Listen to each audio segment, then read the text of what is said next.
Xin chào các bạn đã đến với kênh Anh Nông Dân Bái. Hôm nay Anh Nông Dân Bái đưa các bạn đi tham dự ngày hội của xóm. Ai đấy? Ai đấy? Trời ơi, bông đâu?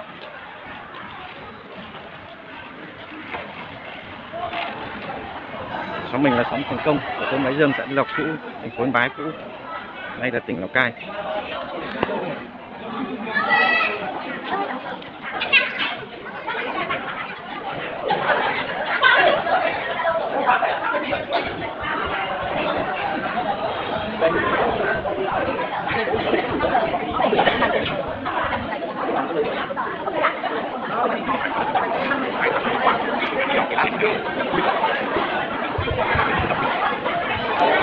Đây là ông trưởng nhóm đang làm công việc ban tổ chức.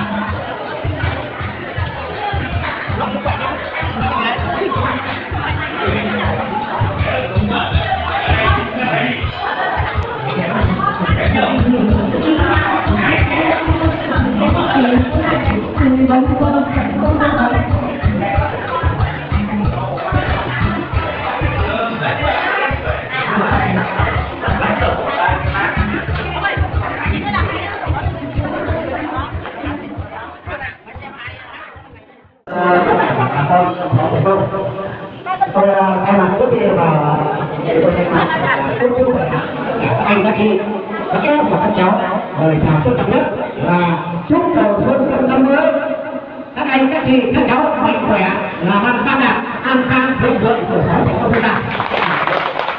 Báo cáo với các anh các chị và các bác cháu như này thì qua quá trình thành công chúng ta thì là tới đây là 5 năm rồi, vì điều kiện năm ngoái chúng ta bị ngập ngạt không làm được.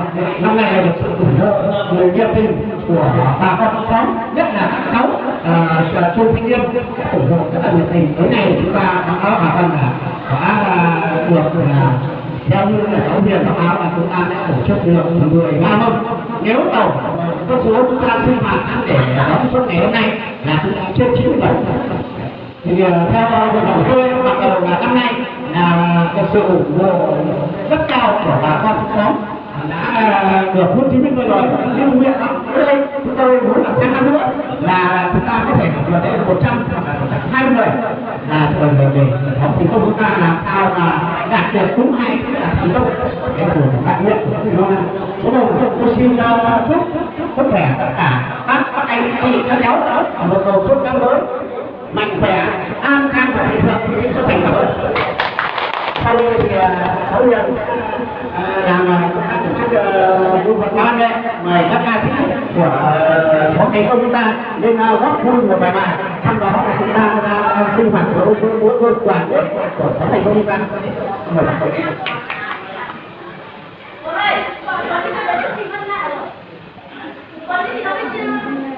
bảo rồi bạn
đóng tay